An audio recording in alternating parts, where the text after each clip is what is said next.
And Sleeping Beauty is awake, freshly shaven, no wrestling shirts. Are you like going on a date tonight or something? No, I have a meeting with my lawyer. I'm just kidding. All of a sudden, Willie, he's like, normally we do the show at like 6, 7 a.m. my time. He's in the middle of the night, his time. And today he decides to sleep in, Sleep in. shave. I woke up at I woke up at 5 a.m. Did you shave today or yesterday? I shaved a couple days ago. Oh, you got a I little couldn't do scuff. it. Yeah. Willie Megamedov is gone for the Well, postseason. we had a late night. It was a late duel. It was. It was a late duel. Fell asleep around midnight. What a night though. It was fun. I saw some people complaining, shocker, about the time of it. And listen, I prefer wrestling duels at 2 p.m. selfishly because my kids are napping. I don't got to deal with bedtime at night. But man, there's something about a primetime duel. I'd love for that to become more of a regular thing next year where we see 8 p.m. on Sunday duels. I know, right? It's like, why is it so late? What are you talking about late? That's when every major sporting event is. Right. Uh, but I mean, I don't know. It's great when all eyes are focused on one thing. It's a really great experience when the whole country is kind of watching one thing and everybody's engaged on social media and we're all watching the same thing. We're all talking about the same thing. It's the best. It's pretty cool. Well, do you want to start with Oklahoma State, Iowa, or you want to kind of go through the weekend in chronological order? Because we both got some points from randomness all weekend. No, let's end with Okie State, Iowa. But there will be timestamps, so if you want to listen to the show in reverse, you can go and click the time, watch that part, and then come back for the rest. Yeah, it was a pretty abbreviated weekend. So we won't take long to get there. One of the biggest stories, non-Iowa, Okie State was Crookham. Crookham not wrestling. Matty Lopes, who would probably be in for Crookham, should he not go. He also didn't wrestle against Arizona State, and he went to George Mason. Went 2-1, which is exactly what he needed to do to get an allocation. When you figure in his number of matches, his winning percentage, his quality wins, stuff like that, the EIWA, and why we're, if you're wondering why we're drilling down, why I'm drilling down so far into this, I mean, Ryan Crookham's the number one kid in the country if he's available. All right, so you got the number one kid in the country.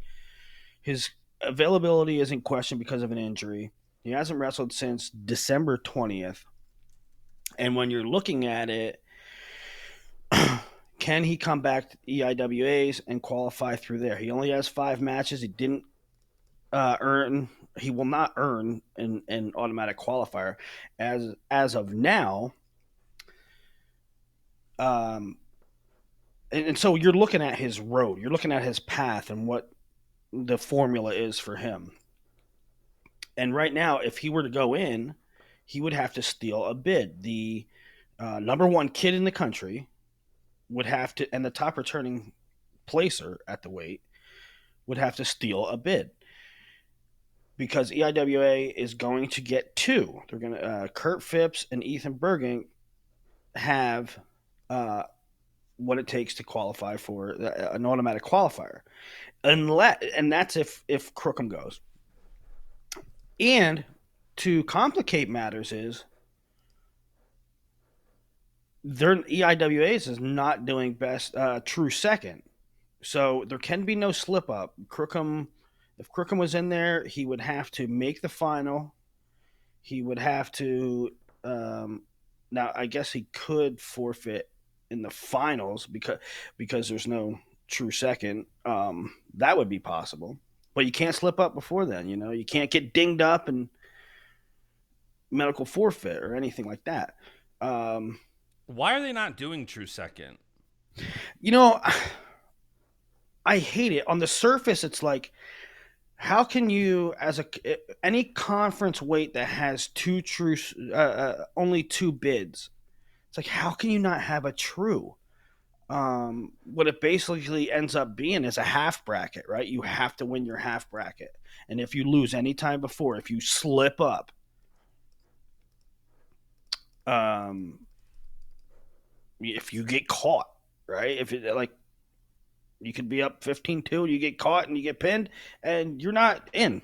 You're not in, and it makes little sense to me. But I do kind of see their point in that it makes the regular season matter more.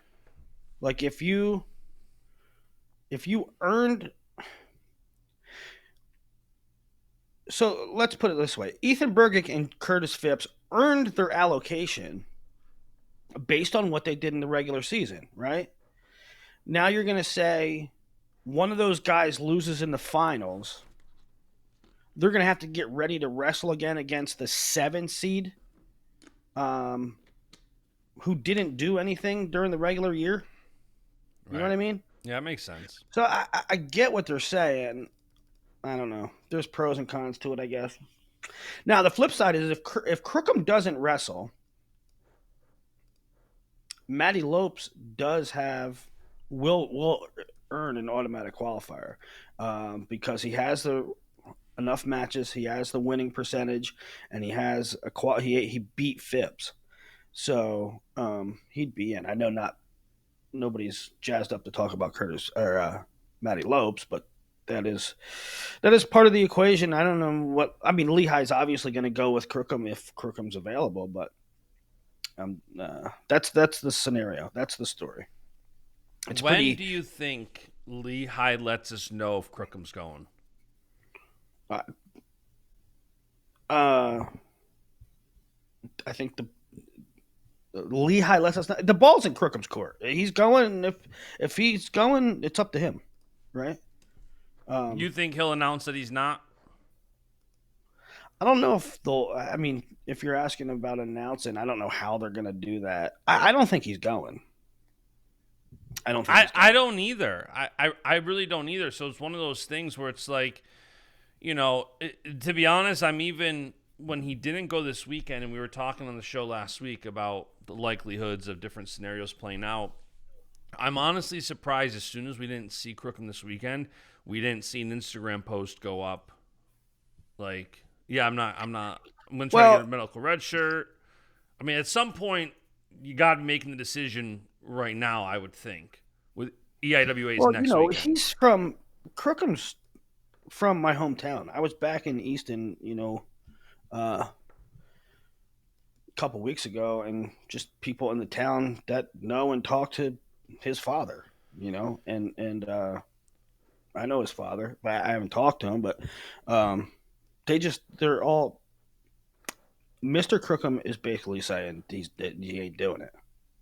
So that's right. I don't know if that's what Mr. Crookham's saying that to everybody. I mean, he told that to the best man at my wedding. So, and I would say Crookham is really one of the only big kind of question marks at this point for the postseason, especially with having O'Toole back in the lineup for Mizzou this weekend. Everybody else is kind of like, we know where everybody stands. Crookham's the one question mark and arguably the biggest. Yeah. Yeah, I mean, it's not often you have a number one kid in the country, the top returning placer, a true national title threat, be in limbo this late. That's why, that's why we're talking about it. But we'll see. I hope it's announced soon. I hope whether it's Crookham or Lehigh, I mean, somebody... Well, one thing that's going to be, I don't know. I don't know if they'll play games with it, but it'll be interesting to see who Lehigh designates as their starter. Well, not designates as their starter. Submits for the coaches ranking. It might mean nothing. It might mean something. Yeah. If like, well, Crookham doesn't have enough matches, right? So, but if they designate Lopes, he's going to get ranked, and it'll be another check mark for him in what he has. He'll have quality wins, winning percentage, enough matches, coaches rank, or, he'll have a coaches rank. He'll get in the top 33. So, um, that's one. That's one little nugget. It doesn't mean definitively that it's going to be him, but it's something to look out for. Yeah, and we'll talk about Matt Ramos when we get there. But somebody was saying about how in the grand scheme of, well, I'll actually say that point for the Ramos. We'll save that for the Purdue duel.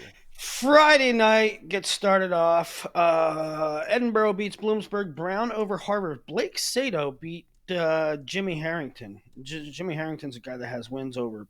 I mean, he was beating Meyer Shapiro. He beat somebody else pretty darn good. Anyway, that's a weird loss. Indiana over Chattanooga. No Blake Borman against Angelo Rini. Angelo Rini won, but no Blake Borman.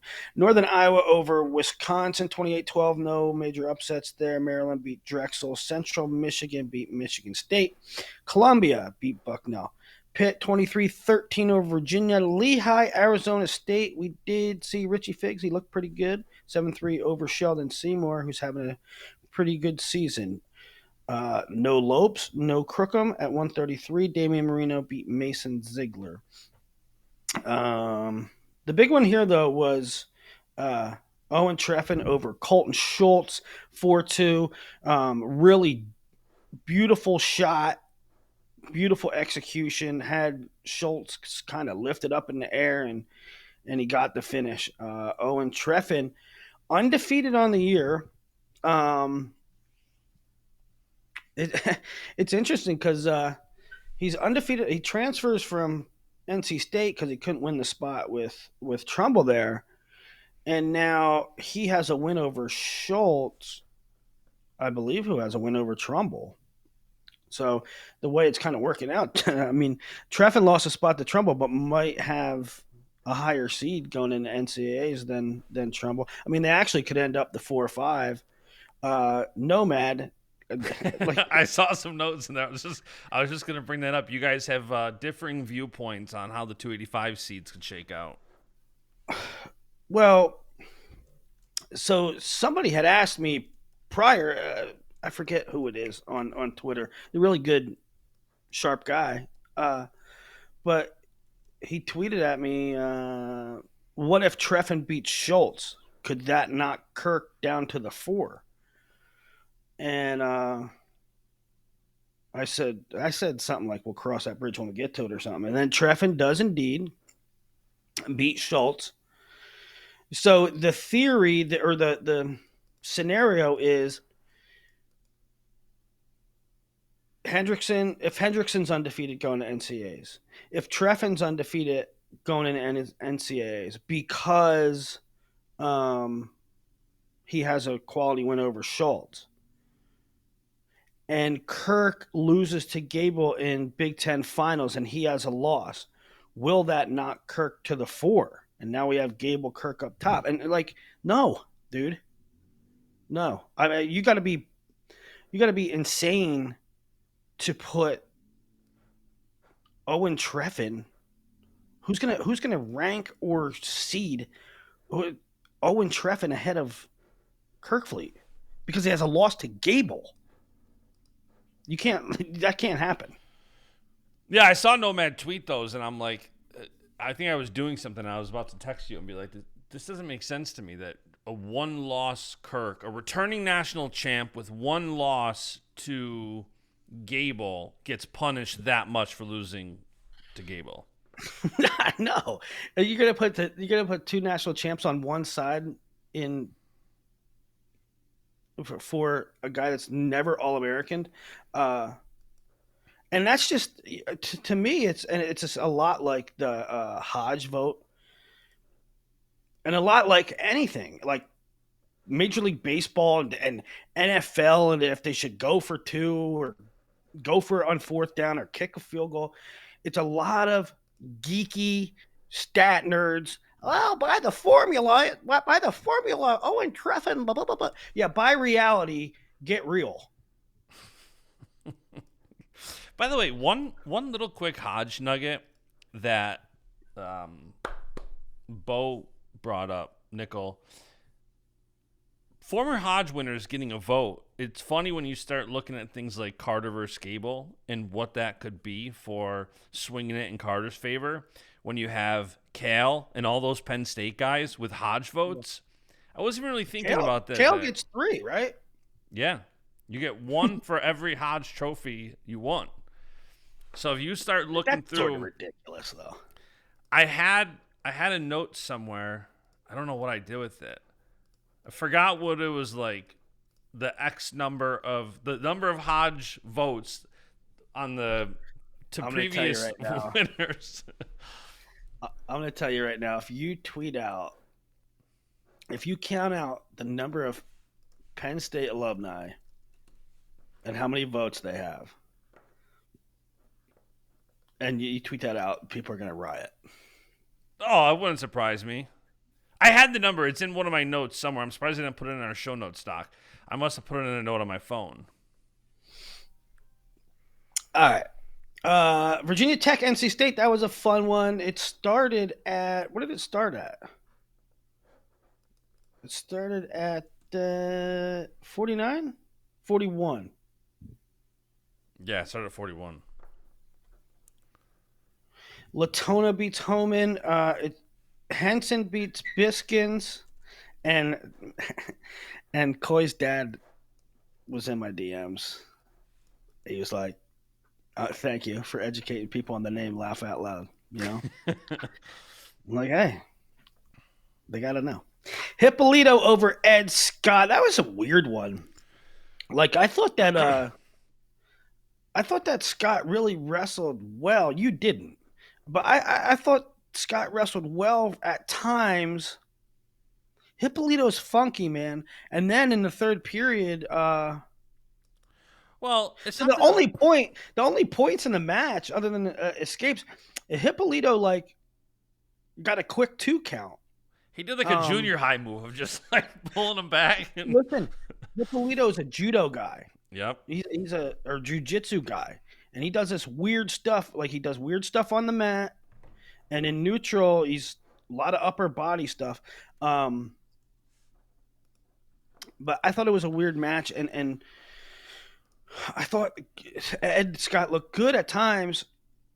And like with a minute to go, Hippolito used like this underhook thing and really just stalled. Like I don't know, stalled is the right word, but really just ate clock. And it was almost like you were looking for a stalemate. It never came. The clock just kept going down. Yeah. I get that. I think more so, it's not that I don't think Ed wrestled that great. I think what you kind of said on the previous show, like some of these fifth-year seniors, they seem a little burned out. They seem like they've lost a little bit of that juice. And when you watch Scott wrestle, it kind of seems that way, you know? So it's like...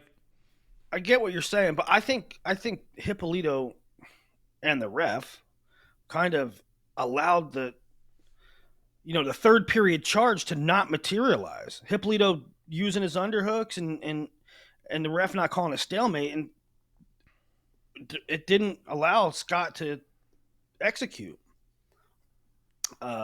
It's crazy too. Like I have no clue. We're gonna have to do some homework obviously before we preview the postseason. But like Ed Scott is one of those guys who he doesn't have a single quality win this year. He lost to Jude Swisher. He lost to Jimmy Harrington. He lost to Caleb Fish. He lost to Hippolito. His best win is maybe Dylan Evans of Pitt or Aiden Valencia of Stanford. Yeah, and Aiden Valencia doesn't count. Yeah. Because he's not in the field. Yeah. I'm just saying as far as like expectation-wise. Like I get you.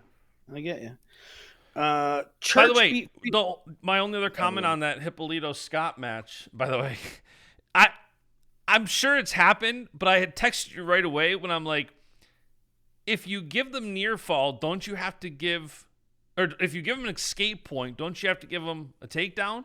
Like, I forgot what the scenario was where he like, I think they gave him 2 near fall and then gave him 1 escape. I can't remember ever seeing that before. I don't know. Where you don't get a takedown, but you get the escape because of near fall. No, I don't think that's what happened. I don't know. I have to go back and watch it. Talking about Hippolito's judo upper body stuff, though, if you haven't watched it, go watch Hippolito and Fish from their duel in like December. That was they were just throwing each other. It was like 25 points. It was awesome. I feel bad to watch that. Church over Fields in OT. Maddie Singleton with a lot of big moves to beat Lennox Wallach. 12-2.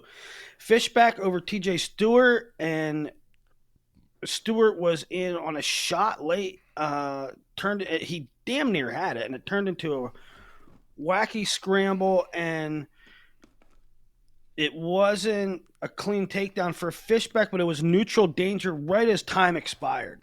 And that was the match. And so you're thinking, all right, maybe, TJ's back. But then he goes and loses to Ross McFarlane of Hofstra, 13-3 at Patriot Open. So, TJ still has the ability to compete with the top guys, but maybe frustration. I mean, he shouldn't be losing to Ross McFarlane, right? I know. Everybody was so high on him last year after taking 7th as a freshman in NCAAs, and it's like, man, if this kid can improve a little bit more, he's going to be, back on the podium and a title contender, and maybe not a true title contender when you have, Parker and Carter, but still, when you consider how much leaves 84 this year, last year's version of TJ Stewart, with the amount of people that leave 84, he would be in the title conversation. That version of TJ Stewart would be in the title conversation for next year, for sure. Next year, 84 is going to be bananas. Yeah. Andy Smith over Christian Knopp. Isaac Trumbull beat Jimmy Mullen. Mullen with the first takedown, and then Trumbull comes back and gets it in the third. Eddie Van Treska over V-Rob. Huge win for him. What's that? Huge win for Van Treska. It was a great win. Yeah, there's been a lot of I last week I tweeted the perception around Bouzakis is not accurate. What most people feel Bouzakis is. Most people feel like Bouzakis is not very good. Bouzakis. No, Bouzakis is good. He can beat good guys. He's not he's a factor, right? He's not as bad as people make him out to be. I think people make him out to be worse than he is because he was such a highly prized recruit. And he just hasn't hit that mark yet. The same kind of thing with Eddie Van Treska is Eddie Van Treska AA'd, and it was like he was in a roster battle with Cooper Flynn. He beats out Cooper Flynn. He AAs, and then because he was hurt and took some losses, everybody considered him a one-hit wonder, and that was flukish. No, when Eddie had all them losses after he AA'd, he was wounded. He was shouldn't have been wrestling probably. And so the narrative on Eddie Van Treska is way off. He's really good. Beats Vince Robinson 4-1. Big in the terms of seeding too. Yep. And Connor McGonigal over Kyle Reen 4-1 in OT. That's the final duel for Connor McGonigal. Penn State beat American. The only Nittany Lion to lose was Kyson Garcia, who had a nice lead on Ray Lopes. Ray Lopes, Buchanan, California kid, comes back and gets the win. Cal Baptist over Bakersfield. AJ Ferrari with the tech. AJ got the tech and then did the double bird splits with the AD or president or whoever front row dapping him up. By the way, AJ Ferrari, a 20-point tech on Friday night, 19-point tech on Sunday. So he seems like it's going to be so interesting to see where he stacks up. We wanted it all year to see where he stacks up against these top guys. We didn't get to see it. And man, what a big question mark heading. And he's going to face what? Little at he'll face Little and who else is Munoz. Yep. Munoz. So yeah, it's going to be interesting. But he looked good this weekend. Looked good. I wish we saw more of him this year. Carolina over Stanford 24-9. Ethan Oakley beat Tyler Knox. That's a big one. That's a big one for seeding. Now Knox has losses to Bouzakis and Oakley. Monster win over Drake Ayala on his resume, though. Lackley and McNeil, your classic 8-1 sudden victory match. Of course.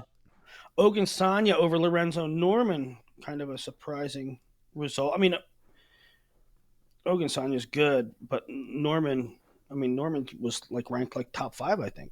He was 4th, yeah. I heard that was a crazy match too, by the way. I didn't get to watch it. But he was down. Yeah. Josh was down big and came back in the third period to rally and get the W. Yeah. Saturday, that was it for Friday. Saturday, I'm going to be honest, I missed Keegan wrestling. Iowa State beat Missouri 21-18 in Keegan O'Toole's last bout. He had a pin, Keegan did, over Cade Schmidt of Iowa State, 6-24. I missed it, and I know there's probably not a whole lot to glean from wrestling an unranked guy, but I'm gonna go back and watch it and just see how he moved and stuff. Chittum with a getting upset 9-3 too after that amazing win last week was very surprising. Yeah, how about it? Cody Chittum losing. He's looked really good lately, and he goes down to Jay Conway. I think Conway's a freshman, or he's in his first. He's either in his second or third year. He's either a redshirt freshman or a redshirt sophomore. Originally from Indiana. Sophomore. Sophomore. Perryman beat Walker 7-4. Garrett Grice pinned Cade Moore. Garrett Grice. Interesting. We haven't seen Terrakina in quite a while. No Evan Frost. Jacob Frost beats Edmond in a big match for Big 12 seeding, 9-8. Pinero Johnson over Logan Joffrey. Conway beat Chittum. Steed pinned Riggins. O'Toole pinned Bachman 1-0 over Colton Hawks. Scon wins Nitzel over Herrera 21-18 Cyclones. Cornell 27-18. I tried to watch some of that duel. There was just so many absences. We still haven't seen Unger. I think Milani got a forfeit, if I recall correctly. I don't think Ferrara wrestled Phipps. I don't know. But there was I turned it off. But then there was a couple interesting results. Julian beat Noah Mulvaney, and Tackett's beat Simon Ruiz, majored him 11-3. Ruiz, a really good-looking freshman for Cornell. Brown beat Sacred Heart Northern Illinois 19-12 over Edwardsville. That was it for Saturday. Sunday. Army beat Binghamton 30-6. Army got a really good recruit, JoJo Urachuk. He's definitely going to be top 25. He's a junior. But he's definitely going to be top 25 prospect for me. He may even be top 15. Now his freestyle and folk style results are like the Red Sea. They're way different. But in folk style, he hasn't had good results in freestyle. But in folk style, I mean, he won NHSCAs. He took third at Super 32. He has some monster wins, and in folk style, I love him. So Army getting that caliber recruit, and Army recruits really well in volume. Scott Green's there now, and him and Kevin Ward, they like the last 2 years, they might have had the most big boarders, but they've been 75 to 200. You know what I mean? Yeah. But you start doing quantity and quality, you get a guy like JoJo, it's really good. Chattanooga over Bellarmine, VMI over Sacred Heart, Long Island also beat Sacred Heart, Ohio over Buffalo, Oregon State, North Carolina. That was late last night. No, it wasn't late last night. It was actually no, it was at 5 o'clock. I want to say something like that. Yeah, I watched most of it. Ethan Styles beat Lachlan McNeil 5-3. It was an early takedown, first period takedown by Styles, then a whole heck of a lot of riding time. Lachlan had his chances, but actually the big chance that Lachlan had was Styles in the third period still shooting with a lead, and Lachlan kind of sort of had an opportunity to cut the corner, couldn't get it done. But Ethan Styles, that's his best win, but also his third or fourth top 10 win. He has wins over Abbas, Jordan Williams, Chance Lamer, and now Lachlan. And he's a really good story. I think I put out a tweet, who's the most surprising freshman. Not the best freshman, right? Like we all know Josh Barr. We all had high expectations for Josh Barr. There's some freshmen that are doing good things, but we kind of expected that, right? The most unexpected, the most surprising freshman, I think Styles is right up there. Styles is probably going to be ranked top 8 now. Chris Minto from Nebraska is already ranked top 8, and I think, V-Rob too, right? I know V-Rob just lost, but he was surprising that he's starting ahead of Camacho, and having a great year. But V-Rob had a little bit higher of a profile than those other two. I mean, Styles was good as a senior in high school. I think he did pretty well at Fargo, and he won Ironman. And then he went to Nebraska, and he was at 57. He was behind Peyton Robb. And then Antrell come down to 65, and Ridge is obviously at 49. So Styles left, and he's having a great year. He's having a great year under the guys Pendleton and Engel and my man Josh Roden. CJ Hamblin over Sonny Santiago. Spencer Moore over Renteria 9-6, and Spencer Moore has put together a really solid season. Yep. Really solid season. Yep, Spencer Moore putting together a really solid season. Cadet World Teamer. Surprise Cadet World Teamer a few years ago. Really getting going. Nebraska beat Purdue 35-6. Justin Basch lost some money. Yeah, it was one of the only duels I lost this weekend, and that's I'm blaming the Purdue social media team for that one. It is weird, man. When you put out a graphic. Now, listen. Let me be clear. I love that staff. I love Tony Ursland. I love Tanner Lipset, who's the director of ops. I love them all. I ain't throwing no shade to them. But when you put out a graphic that says one last match and then he doesn't go, especially you're going to get a little pushback.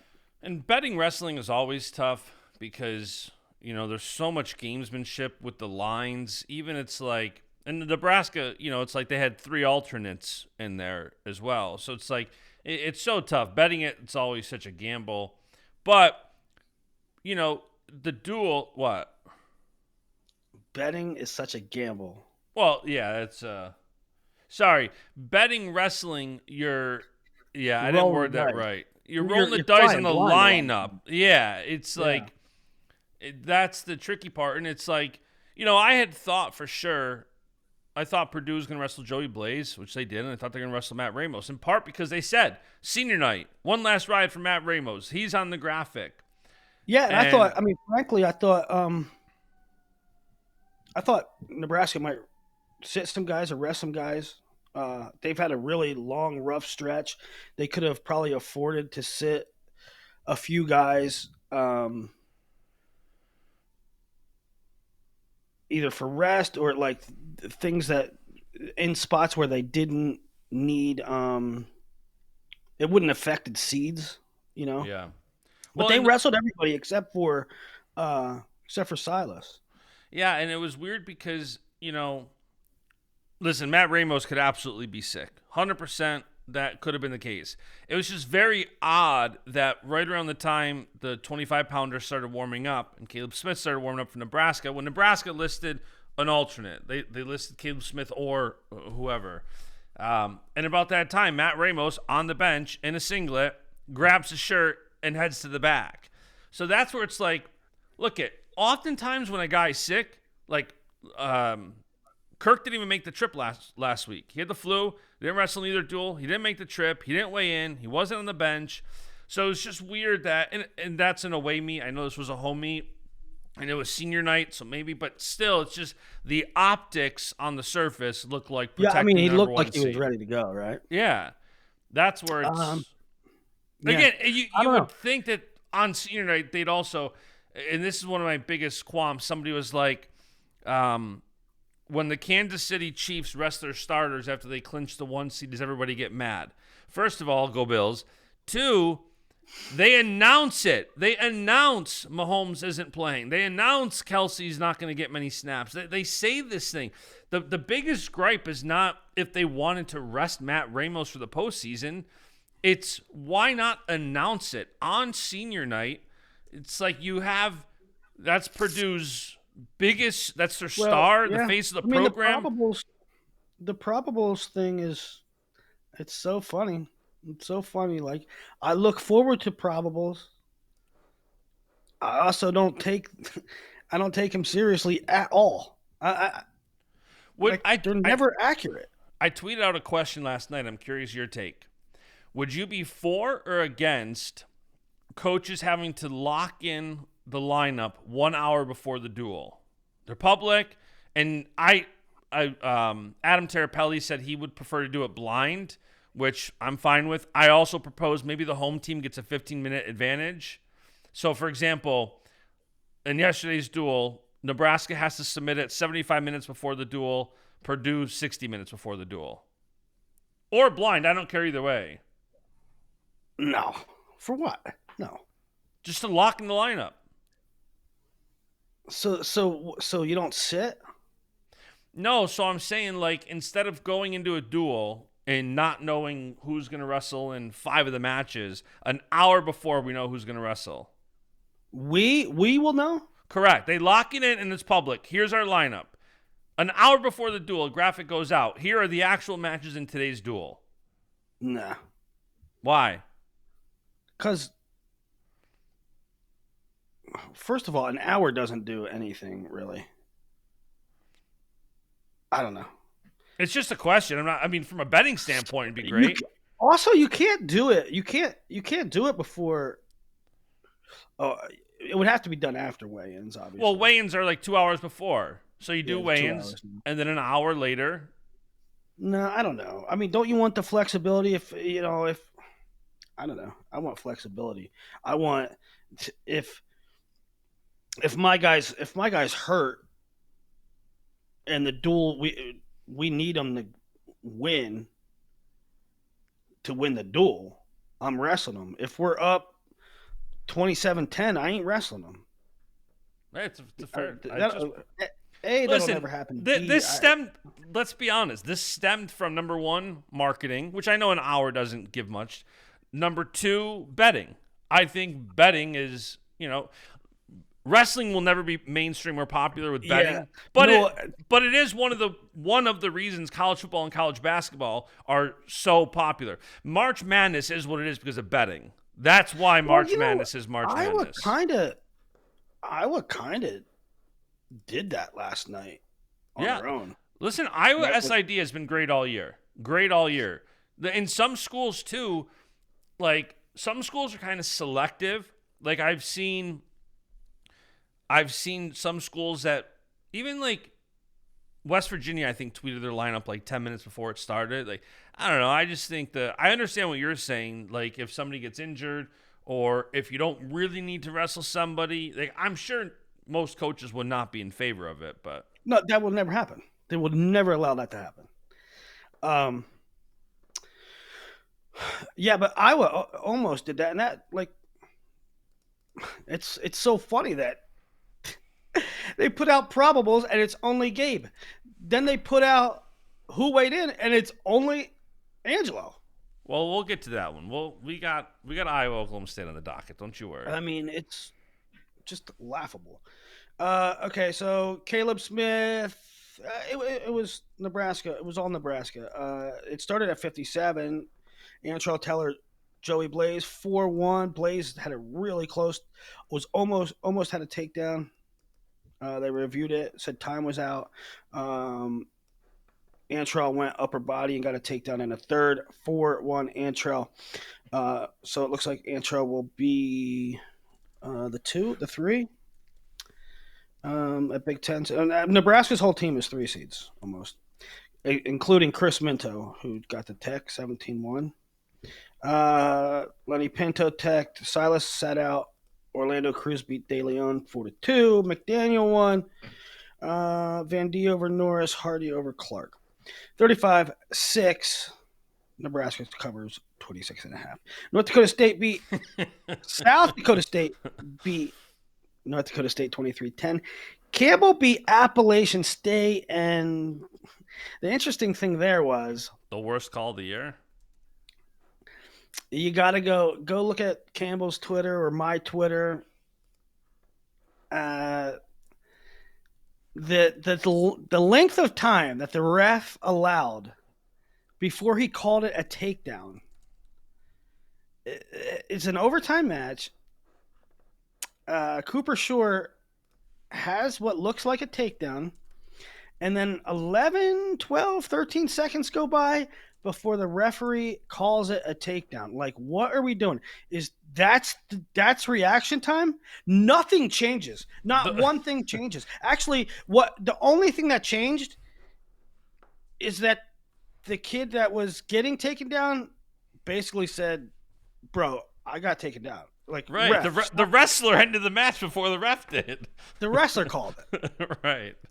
If you want an example of why reaction time is totally stupid, like not the concept of it, but the referee's interpretation, how bastardized it could be. Like the rule book gives you grace saying, hey, you make this determination upon yourself, what's reaction time, and how far a ref can bastardize that judgment. That's the poster child. West Virginia over Arizona State 24-13. Props to Richie Figs and Jet Strickenberger because it was a big thing. Again, a lot of these less ducking than you usually see. Hilarious timing on your tweet. Hilarious. Oh my God. I tweeted props to everybody for not sitting, and then as soon as I did that, Matt Ramos put his clothes back on. Figs majored Jet Strickenberger, and I think because I got DMs and like in my group chats and everybody, I think the overwhelming majority of the people were like, "No, okay, Figs is back. Figs is gonna win it." Right? I think people like the way Richie Figs is wrestling right now. 24-13 West Virginia over Arizona State. Not much else going on there. Man, Arizona State's pretty decimated right now. Yeah, and that I had Arizona State plus 8.5 in that duel, so I was paying close attention to it, and Arizona State is down bad. They're down bad. If you watch that duel and how the guys are wrestling, it's just like giving up, and yeah, it was ugly. I mean, they have tons of backups Michigan over Central Michigan, 31-11. The big one here was Brock Mantanona, who's in red shirt, beating Alex Kramer. How many? Brock seemed to wrestle a lot, but Brock Mantanona up at 74. I mean, Michigan tweeted a picture a couple weeks ago at some like function. It wasn't even a wrestling thing. It was like a talent show or something. Anyway, Brock, and I responded underneath, Brock won't stop growing. I mean, Brock wrestled like 150 last year. Now he's wrestling 74 1 year later in college. And he's taller than Sean Bourmet. And he beat 9-8 Alex Kramer, who's had a really, really good year. How many did that didn't burn Brock's red shirt, did it? No, that's only his third duel, and then he competed. His third duel? I don't know. I feel like I saw him a bunch. Well, he's got 15 matches this year because he got 5 in at the Clarion Open, and then he got 6 in at the Cliff Keen, or 7 in at the Cliff Keen. Okay.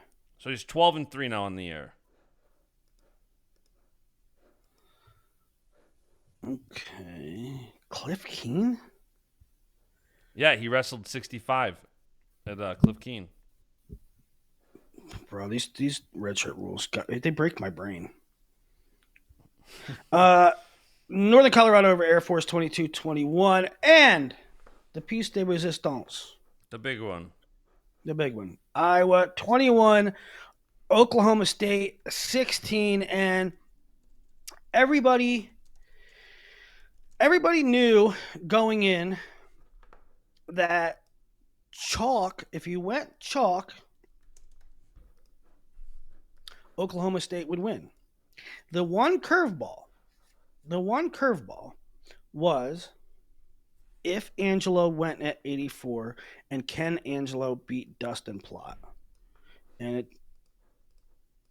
in these big duels, it rarely works out to the way most people have something. The way the whole entire country and all the fans, they thought the same way. They thought chalk, Oklahoma State, with the one caveat on, can somebody, Arnold or Angelo, more likely Angelo, if Angelo goes and beats Plott, that can turn the duel. And don't you know it, the duel goes chalk. And Willie, I was surprised. So I ended up betting Iowa plus 1.5 in this. And I thought it would be a 1 or 2 point duel. So I thought I'd rather ride with the 1.5. And the confidence people had in Angelo Ferrari beating Plott all day long. It doesn't matter if it's Corby saying it, people on Twitter, everywhere I look, people are like, I think Angelo not only goes tonight, I think he gets done against Plott. I was surprised at the confidence, the widespread confidence in not just Angelo wrestling, but beating Plott. Yeah, I mean, I certainly see where everybody's coming from. Jason Nickel, Bo's dad, texted me right before the duel, and he says, he texted me after it was announced that Angelo was going, and he said, "What do you think?" And I said, "Kenny, yes, but I need to see his offense, right? I need to see him be able to get in and score. I need to see it." I said, I'll still take Plott. So I can see where people had him. I can see where people pick him, you know? Yeah, but I mean, I kind of had to see it first. He did, and again, the context is always easier after the fact. when you look back and say, Angelo held Carter to a 3-1 loss when Carter has bonused everybody else all year, and then he ends up beating Plot. Like, that makes sense in retrospect. It was hard to see that for me beforehand.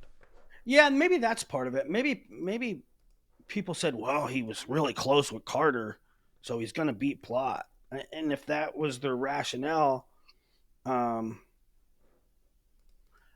get it, but I don't see it that way. Like, Angelo got in on nice, crisp shots last night, and when he got on the shots on Carter, but he wasn't in a position to finish them, right? So there's getting in, and there's getting in with a chance to finish. He didn't do that versus Carter. So that was part of my, I need to see him be able to score. And he did it against Plot. He got in on shots with a better chance to finish. He wrestled so great. That style is always so weird to me, like wrestling from your knees. Well, so I think there's a lot of people bitching about it. Oh, I'm not bitching about it. I think it's I know. It's one approach. I'm not used to it. We don't see it that often, but I thought he looked so good, and he didn't really do it, in my opinion, from a stalling perspective. He just really, he got after it. He got to Plot's legs a bunch, and Plot never got near his legs. And he wrestled an awesome match. How do you not think him and AJ look extremely similar in 100%. What they do? Except for Angel looks like Ivan Drago. No, I thought he wrestled great. He's gonna be really good. He's gonna be a really tough out. He's gonna be a national title contender. He was getting in on shots. He wasn't really at risk on the other side too much. I thought Plot kind of rallied and rebounded. I mean, his hustle and his riding ability got him back in that match. I thought it was fantastic all around. But let's start at the top. Troy Spratley, we're starting at 25. Let's start at the top now that we've done 5 minutes of Angelo versus Plot. Well, that was the duel. That was the duel. I know. We'll talk more about it because there's the Arnold stuff too, and those even pre-duel they come out and they say it's going to be Angelo, and they weighed in, and Oklahoma State weighed in Sakamoto, and I'm like, oh, what? No, you had texted us in the group chat like yesterday, the day before, or whenever, and be like, is there any shot they weigh him in? Any shot? And then yesterday, I'm like, Willie, they weighed him in. Look. And you're like, what? I thought it would be more of, like, I don't know. I thought he would, just bring him along, get used to the environment. But I don't hate the move. I thought it was a good move, probably. Well, and I saw something about the automatic qualifier for Reese. I can't remember what Pirates said, but let's start. We'll start with Spratley Cruz now that we're 10 minutes into this duel. If Whitcraft took a loss to Drake, which it would be the most predictable outcome, right? His winning percentage or something like that would go down. He'd miss the cut maybe for allocation. Makes sense. And so, but I don't think that was the sole reason. It was probably an important reason, but I don't think it's the sole reason why they sent Sakamoto. I don't know. Who knows? Spratley, Majors, Joey Cruz. I thought two things. I thought that going in, I thought it would be closer than that. I didn't see that level of destruction. No, I agree with you, especially with how Cruz has been looking lately. Yeah, I thought Joey was a little bit more defensive. I didn't think Spratley would get in with that much ease. I mean, he was getting in easily. But so credit Spratley, he wrestled great. But I thought late in that match, Spratley left him off the hook. I thought Spratley could have got the tech. He I 100% mean, could have. he was up by 10, 12 points with a minute and a half to go, and with 3-point takedowns, that's easily achievable. Yeah, and you could tell that he kind of broke Cruz. And we saw this when Lillidahl kind of picked apart Cruz last month, and then it was like a 22-6 tech, and he got the tech with like 15 seconds to go in the match. I thought the same thing was going to happen here with Spratley. Yeah. Yeah, and then Spratley did get in on a shot, but Cruz like tied him up late, and it ate up all the clock.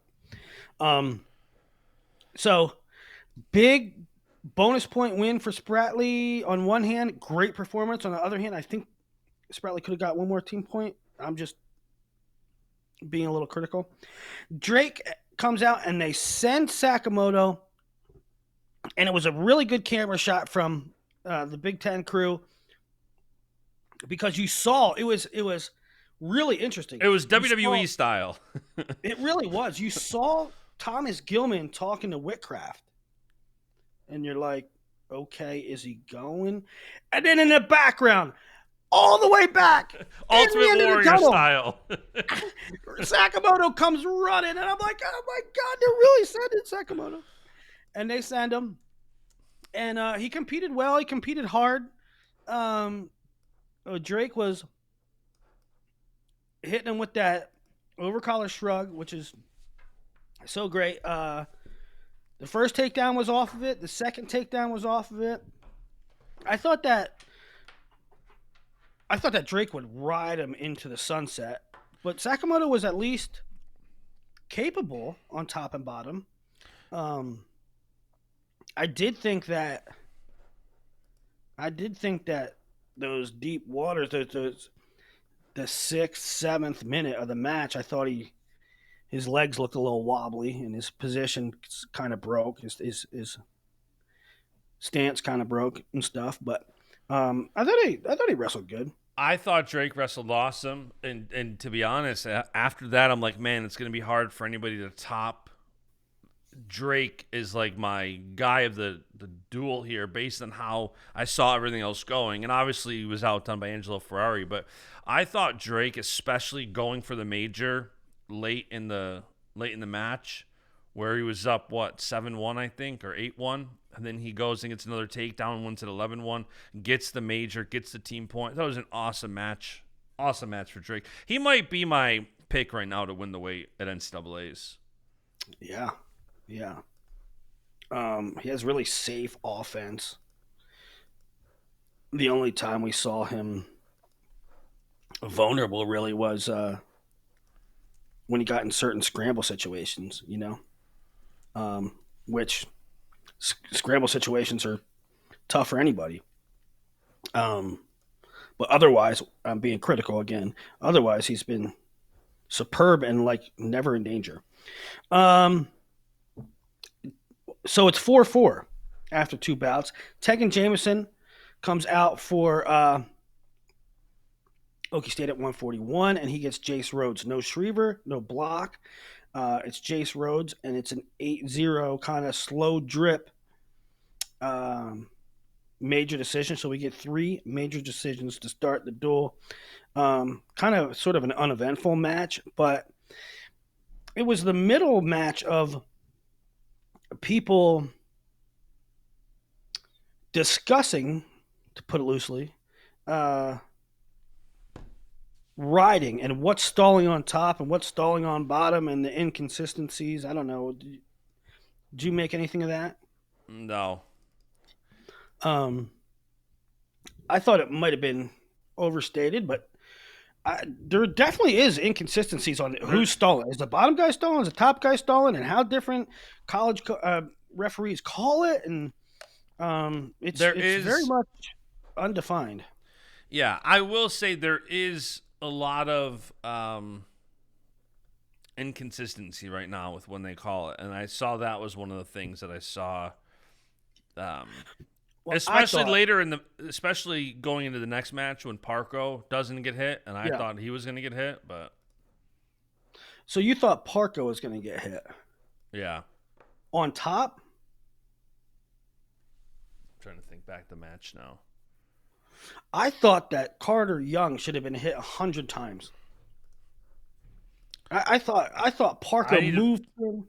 I thought Parco moved him all around the mat. I mean, I think the first stalling call wasn't until the second period. maybe I'm thinking of a different match. Parco.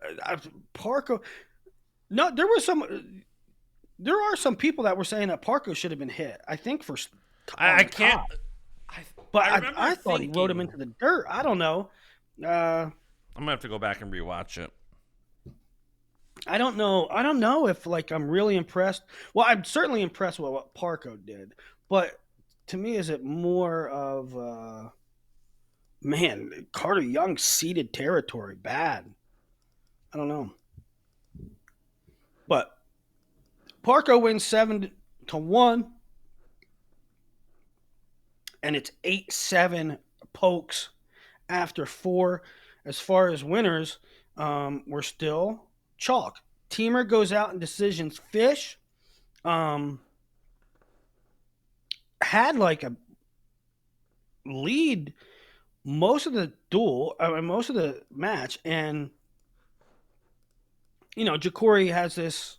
We just saw Ja'Cory last week, sort of back up, stimulate, and it was I guess that was against Askey, and would that kind of be the same game plan this match? Well, not really. Teamer scored early. And they looked to be like on cruise control, but then Fish kind of came storming back. Not that he scored much, but he threatened, and it was a 10-6 win for Ja'Cory. But some people thought Ja'Cory should have got hit for stalling. Yeah, it was weird because I was talking to Bashada about it, and it's like on one hand, Ja'Cory is so explosive. On the other, it's like for every explosive double he gets, he's not going to do much for the next minute and a half. And it's like, I don't know how much of that is just his style versus how much of that is, having a lot of time off the mat. It's going to be really interesting. He's always wrestled like that. I mean, go back and watch. I think so too. It's just, he's one guy like heading into the postseason. He's such a question mark, is stringing together those matches. How's that going to look? Because I agree with you. Part of it is just, I think that's the style. But part of it too is like, and he got the takedown he got late, I thought was great too. So I don't know.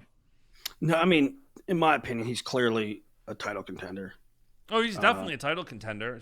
It's going to be interesting to see him put together 3 or 4 matches at Big Tens and 4 or 5 matches at NCAAs. Well, that's a good thing. That's a good thing about being in the Big Ten. I mean, a lot of people will say, well, Big Ten, man, you get so beat up and chewed out, and you're going to wrestle Big Tens and then NCAAs, and you're going to be beat up. Well, on one hand, yeah, especially coming off the Big Ten dual slate where you're damn near seeing a top 10 guy every week. For a guy like Ja'Cory, it's probably good. He's going to get his lungs blown out. Even if he slips up and loses a match and takes second or takes third, it's going to prepare him for NCAAs. And I think he's squarely in the mix. Yeah, squarely actually, in the mix for NCAA title. And it would have to be 4 matches, with him not – I forgot he's dropping down to like the 4th seed, I want to say. So he's not going to get that bye with the 1 or the 2. So, yeah, it's going to be interesting. Yeah. I don't know. It feels weird to say I'm bullish on a returning finalist, but with the way his season has gone with sitting out a bit and injuries and whatever, winning a match against Askey in 3rd period late, and I don't know. I'm bullish on Ja'Cory. Caliendo Amin. So now wait, what's the score? It was 8-7. It's now 10-8 Hawks. We go to 65. Caliendo majors Amin. Amin hurt early, but he didn't look. No, I saw It some didn't look to people. linger. I gave Caliendo credit because I'm like, here this was a sudden victory win the last two times they wrestled, and now he widened the gap. And right away, Yeah, people are like, oh, Amin's got a face guard on. Oh, Amin got hurt. Amin, after he got up and off the mat, did not look like. We no, saw some matches. I forgot who it was. In the, I was watching one duel and I thought I can't remember who it was. There was a guy who looked like he got injured. Looks like he lost his ACL in real time and ended up yeah. holding on for like a I minute. It thought it didn't was. look like that. I initially thought it was a hamstring because, like, Caliendo gets in on a shot and Amin kind of does the splits, and I'm like, oh, that's a hamstring. But then on replay, he immediately grabbed his knee, and I think it was a scare more than anything because he gets back up. I mean, when he gets up, and he looked fine. He moved fine. Um, I thought he moved really well to evade a couple takedowns, actually. So I don't know. Face guard, knee, whatever the case, Caliendo looked great. Yeah, 10-1 win after two sudden victory wins. I thought, listen, if Caliendo's not wrestling medicine brink, he looks unstoppable. Yeah, so you get maybe sort of kind of unexpected bonus at 25, countered bonus at 33 the other way. Jameson gets bonus, and a lot of coming into the week, a lot of people were saying it's going to be bonus is going to be key, but it went sort of both ways, so it kind of nullified it. Yeah. So we're still on this track where the winners have been chalk, the bonus points have been neutralized, and now we go into 74. It's going to be Nelson Brands, and I thought Dean Hamidi wrestled really well. Well, back up for 1 minute. Did you think it was going to be Patrick Kennedy? Because the scuttlebutt was it's going to be Nelson Brands, but we still it's one of those. It's one of those things where they listed either or. Yeah, I was. Call me crazy. I mean, everybody wants to say, "Oh, well, you had to know it was going to be Angelo." I didn't. I mean, I can see why you would think that. Well, I just don't understand. I mean, I probably should have. I waffled on this last episode when we were going who's going to be. I probably should have known because Tom is the ultimate winner, and he's going to do what needs to be done to win at all costs. That being said, I still go back to, like, why not list Angelo as an or? Okay, and then there's still the thing in the back of my head where it's like, you need to get Gabe matches if he's going to be the guy to prepare to right. But in this spot, I should have probably known that it was going to be Angelo because Tom really wants. You want to win the duel. You play to win the game, and Tom plays to win the game. Yeah. Do you think it's going to be Brands or Kennedy in the postseason? That's what I was going to say. However, I was sort of more confident that it was going to be Nelson than it was going to be Angelo. I think it's going to be Nelson. Really? I think. I don't know, but I mean, I think it's going to be Nelson, but I didn't think Nelson looked great last night. That being said, he's coming off a layoff, and Hamidi tends to make guys not look great. So I don't know. I thought Dean looked really good. I think he was a little cautious at times.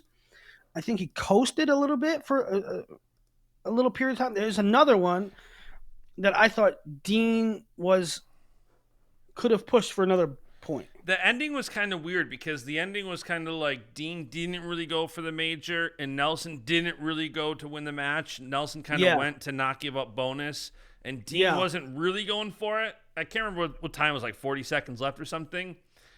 And it really just kind of I think at one point, literally, they were both just kind of stopped in stance looking at each other. Yeah, it was weird. Dean looked a little cautious, but Over under Iowa lets us know who's going in the postseason. And by the way, did you see Tom Brand's quote after? yes, but tell it to us. So Tom Brand, shout out Nick Costco. I think he's one who had this press conference up on 3. So this is where I got the quote from. He said, I mean, he was asking who's the guy in the postseason, Angelo or Gabe. Here's what Brand said. I mean, here's the thing. I never talk about this stuff, Brand said after the match. Why would I start now? Why would I start now? We love Angelo Ferrari. We love Gabe Arnold. We love them both. Sounds like Willie. We're going to put the guy in the mat that makes the most sense. We're going to put the guy in the mat that makes the most sense. All things considered. So we went from post-Penn State, Gabe Arnold's the guy in the postseason. We're going to give Angelo 5 dates, and we're not going to give him any cupcakes, but Gabe Arnold's our guy in the postseason. Now it's, I'm not telling you who our guy is. Well, I think, I get it. I get it with Tom, and I respect it. And some things need to stay in the locker room. And when he says make the most sense, there's pros and cons to it, right? And there's a game that you have to play and a fine line you have to walk between managing eligibility and saying, listen, this is a year for Gabe. Like, he's losing a year of eligibility no matter what. So we can put him out and he can be an AA, and Angelo, we can save you for another year. And then there's the flip side where Angelo sort of deserves the right kind of to pick his shots and say, Coach, I want to go. I want to be the guy. I want to wrestle now. Well, I think I can, and so you have to negotiate all that. And so it is what makes sense. But it also is, if Angelo's winning in the room and he's your horse, sometimes you got to let your horse run. I saw somebody, I think, responded to, maybe it was like, Brands has never had a 4-time champ, and this might be his best shot. And, why would you, quote unquote, waste the year when you have Parker and Carter, two returning national champs, Carter going for number 5, Parker going for another. It's like, I see both sides of it. I see both sides of it too. And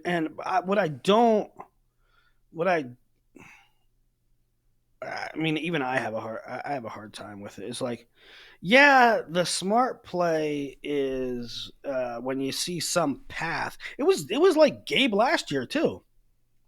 Wrestle Gabe or not wrestle Gabe. Gabe has a better shot to be a 4-time AA. Gabe has a better shot to win multiple titles if he redshirts this year and lets some guys graduate. Angelo has a shot to be a 4-timer. Like, I get it. Yeah, that's true. But you're gonna make that decision based on 4 years from now. By the way, are you gonna be healthy in 2028? It's the same thing with Crookham. Like, yeah, I get that you might not be 100%, but you're gonna save this year so you can wrestle and in 2028, and are you going to be fully healthy in 2028? I mean, there's a lot of unknowns. Well, and here's the other thing too, is that this is because he beat Plot. He didn't beat Carter and he didn't beat Parker, and still people are like, Angelo's the favorite for the title next year. Have you heard of Zach Ryder and Rocco Welch and other great guys at the weight? And we've seen this before where it's like, look at Spencer Lee. It's like, who would have thought Matt Ramos was going to upset him? Like, these things happen. It's like, Angelo Ferrari, your tweet was spot on, 3 words. Angelo, the truth. Like, he's very freaking good. But you're saying, he's a to contender. to an absolute contender. I think he's, going to be in the top 5 next year to start the season. I would guess. Well, with a win on his win over Plot on his resume, he's probably going to be 1. I mean, who else? I guess it depends on how Max does in the postseason. Max is still undefeated. Yeah. He's undefeated. Zach Ryder won't be ranked if he's the guy at 84. I mean, put it this way: you talk about rankings for next year. If Rocco Welch is a returning national finalist. Yeah. But like, I don't know, we're getting way off the train here. But like, if Dustin Plott beats Mickinelli at NCAAs, rankers could say Ferrari has a win over Plott and Mickinelli lost to Plott. But anyway, I don't know. In terms of managing a roster and managing max eligibility, yeah, it's obvious, right? You redshirt Angelo. But if he wants to go, let him go. How many times have we seen a redshirt and that, like, the trajectory and the momentum that you have? Like, Angelo's in a really great spot. He's wrestling amazing. And now you're going to shut him down? Like, I'm not saying you shouldn't. It is interesting. But I'm saying sometimes you stifle that hunger. I don't know. It's a real decision. It is interesting too. If they seem kind of, sometimes fans of certain programs, Iowa included, get mad at us for talking about the program when there's a clear storyline. And sometimes, and the whole Arnold Ferrari thing has been a very clear storyline, both from having 2 very good wrestlers to probables and who goes and this and that. But it was worth noting last night that there was mixed reactions to it, but Gabe Arnold on the bench rooting for Angelo came out and tweeted, like, we're family. That's the biggest win of his career. Like, that's awesome. I'm not going anywhere. Because you did instantly, as soon as Angelo was announced as going, you had the Gabe should transfer out crowd instantly. And I'm like, well, that's a bit of an overreaction. Yeah, that's like, if Gabe is unhappy, then Gabe has a right to do whatever he wants to do. But by no indications is Gabe unhappy.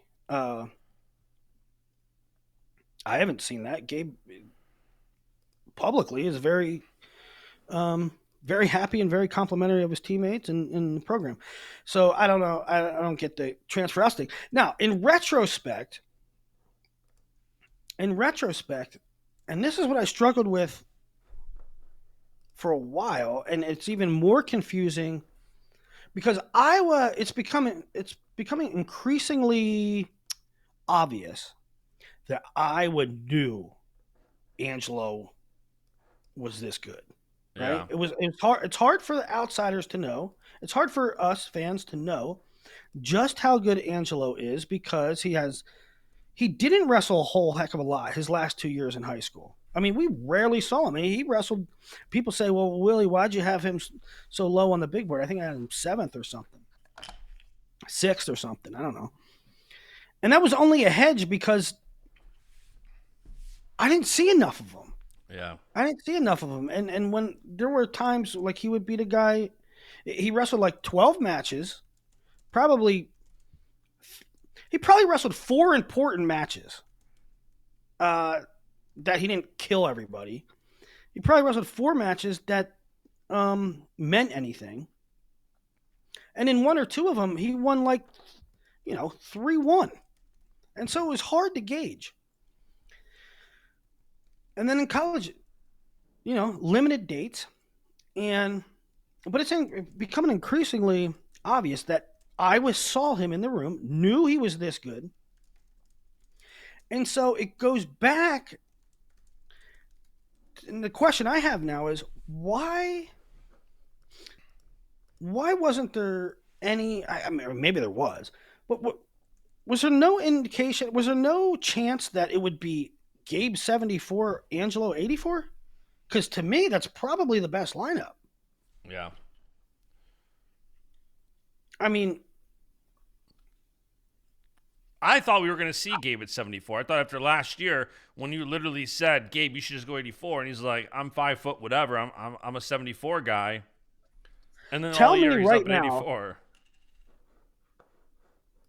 Tell me right now what the best lineup is. The best Iowa team PK/Nelson and Gabe/Angelo, or is the best lineup Gabe Angelo? Next topic. Yeah, I think it is. How could you not? So I don't know why that. Maybe it was too far down the road, and I don't know. I don't know. To me, it's pretty clear. So Angelo wins, and that's the duel. Is there a shot PK leaves and goes somewhere? You think? I think. I don't think so. I mean, a shot, yes. A shot, yes. But he's a warrior, and he's. I don't think he will. Like he seems like an Iowa guy through and through. I think He is. I don't think he'll go anywhere. I can't remember if it was him or Brands that had. Maybe it was probably Kennedy, because it makes more sense that Brands would never transfer anywhere. But I think it was Kennedy that says something about family and wanting to be there. PK had a great interview where he said, if you're not the guy, then you need to get better, right? It was him. That's what I was thinking about. And so, a lot of people say, well, why doesn't Facundo leave? I can't believe Facundo's not leaving. I can't believe this guy at Penn State's not leaving. Same thing at Iowa. They're their friends, or their brothers, or their family. They like they're happy where they're at. Not every talented guy that's stuck in a roster battle or stuck on a depth chart wants to leave, or is going to leave. Now, we saw Bear Claw do it. Next year's PK's last ride, so maybe we see him do it. But I don't think it's like, oh yeah, he's definitely gonna leave. Yeah.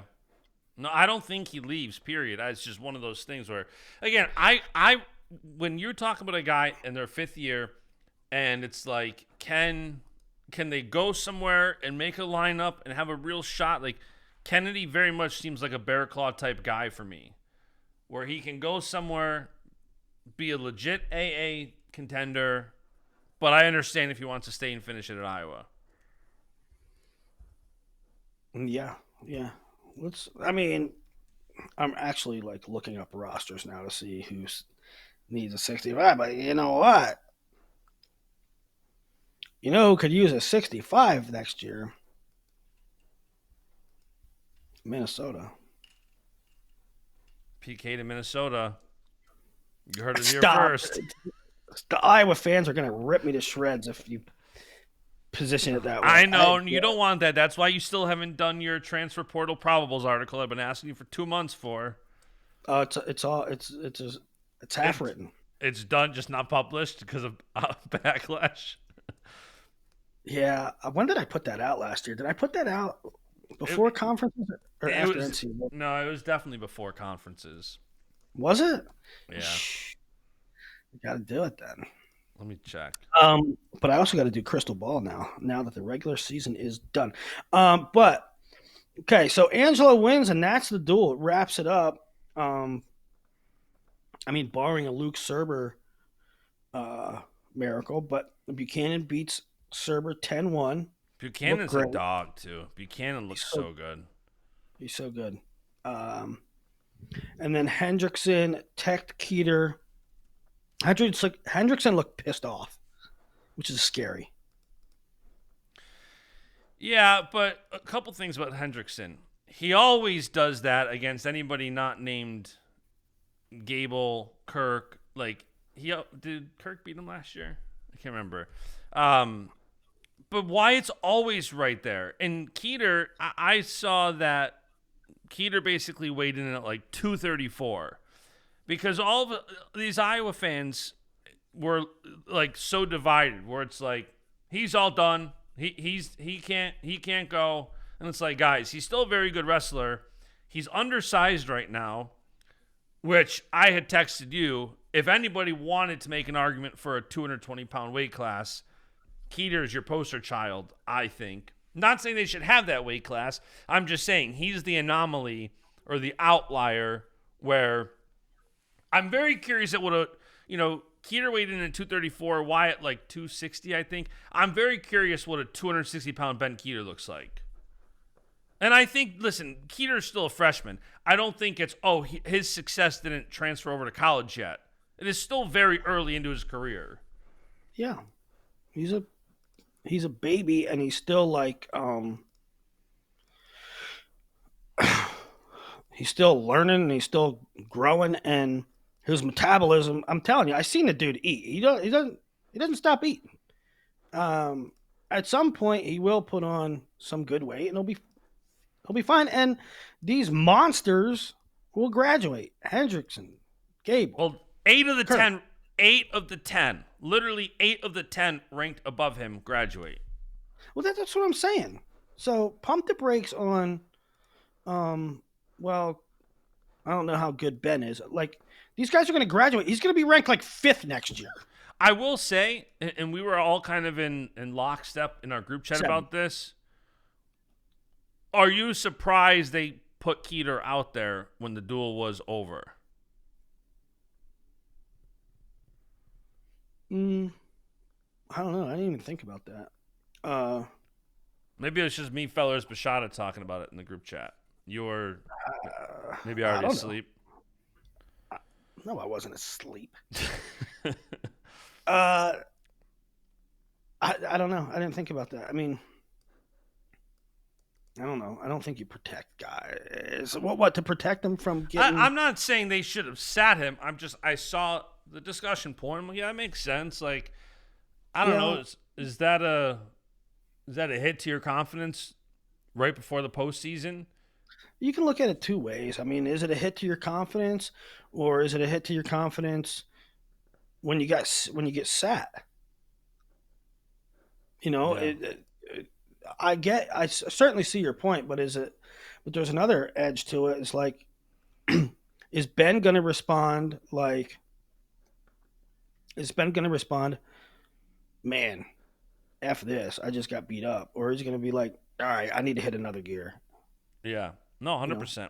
Listen, I always think I always will push and opt for the guys competing. I think getting more matches, especially for younger guys, is always better. Maybe if he's a senior, especially a 5th-year senior, and he's got a lot of matches, I think that might be different. But I did think I thought they weren't going to wrestle him. I thought the duel's over. They're just going to let him sit this one out until the postseason.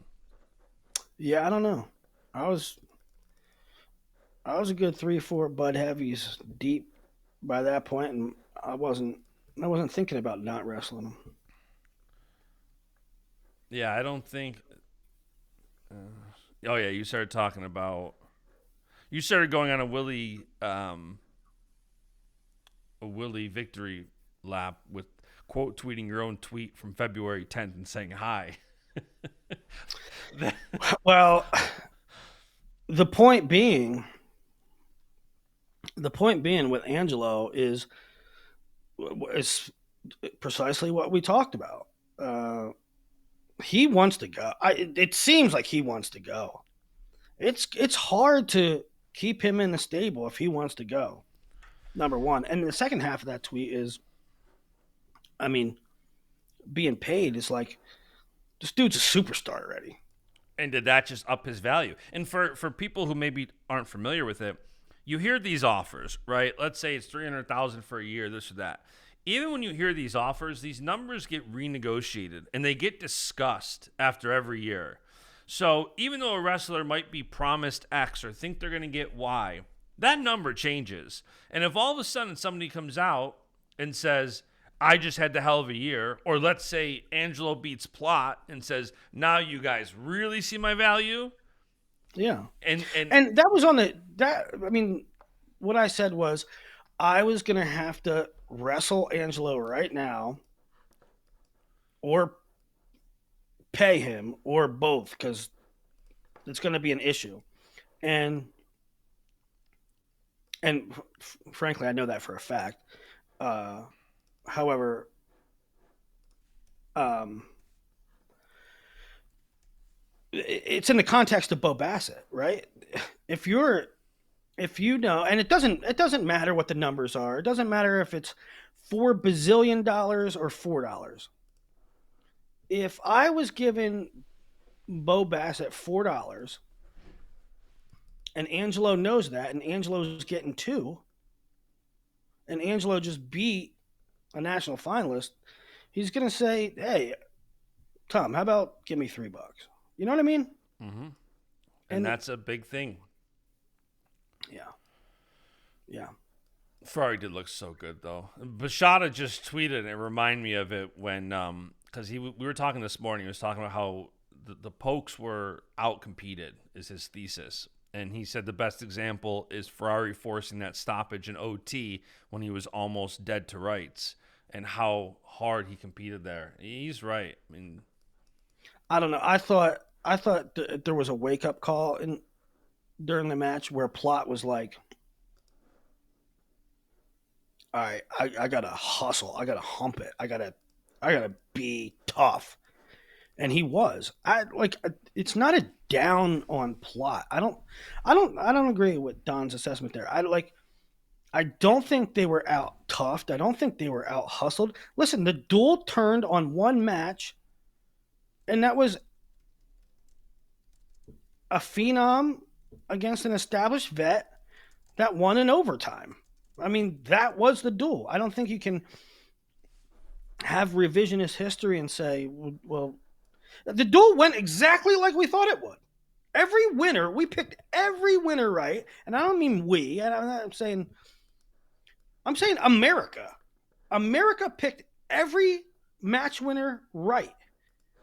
It was 84 that determined the duel, and it was 84 that we didn't know who would go, and it was 84 that Angelo can, but will he? And he did. And that was a duel. I mean, I don't know how you disagree with him saying that Ferrari outcompeted Plot. I mean, by definition, he beat him 6-3 in overtime. Okay. So by definition, he did outcompete him. Is the deep thinking here that Angelo won the match? Yeah, Angelo won the match. We know this. I'm just saying. I agree with this point. I think I'm gonna text him the link. He's not fishing. No, it's February. He was up at 3 a.m. I'm like, this isn't fishing season. What the heck are you doing up so early? I don't know. I don't think. I mean, maybe. I don't know. Out tough. I don't see any reason to poo-poo Plot. I don't think it's poo-pooing Plot. I think it's simply giving kudos to Ferrari.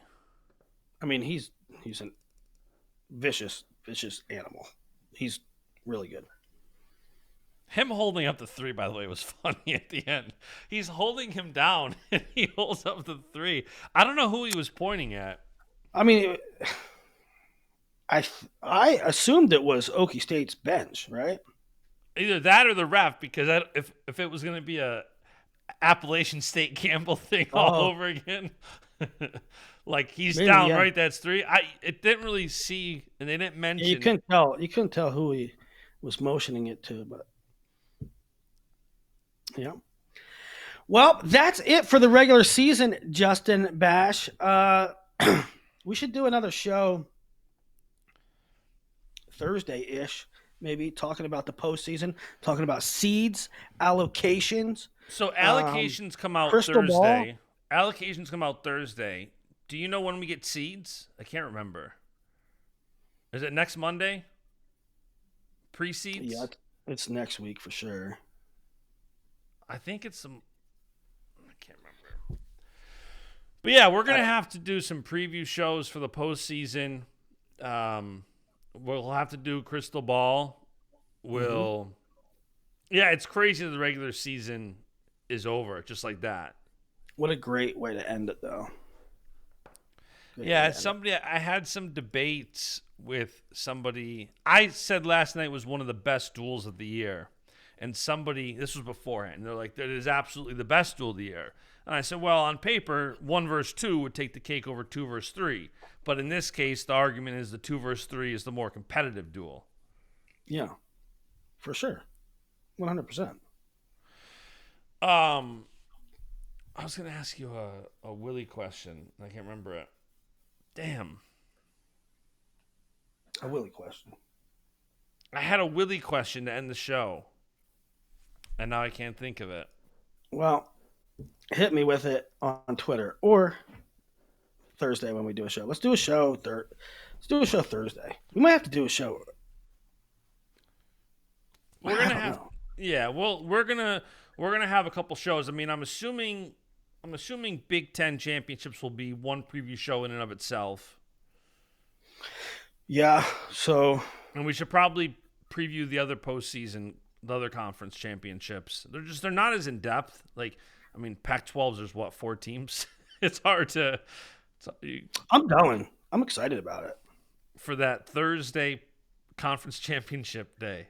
It's historic. You got to be there on one mat. If you missed last week's episode, it's on one mat. I can drive on the stage. 7 hours. I get to watch every single match. I get to see. I get to see my boys at Oregon State, who I love, and I get to see Little Rock. Oh, you know what? We can also discuss on Thursday. We should definitely do a show because the Flow card is Wednesday night.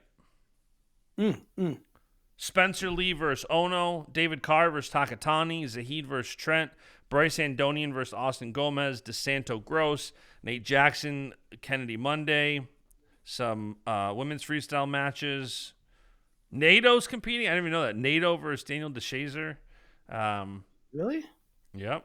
I haven't heard anything about NATO in a long time. Me neither. I saw that in the lineup like, oh.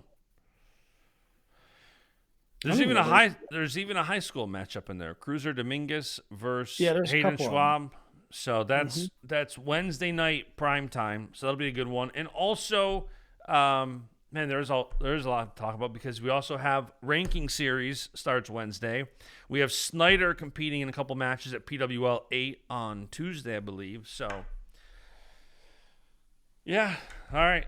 That's a show. A lot to look forward to over the next couple of weeks. The postseason is upon us, Willie. Go Bills. Go Bills.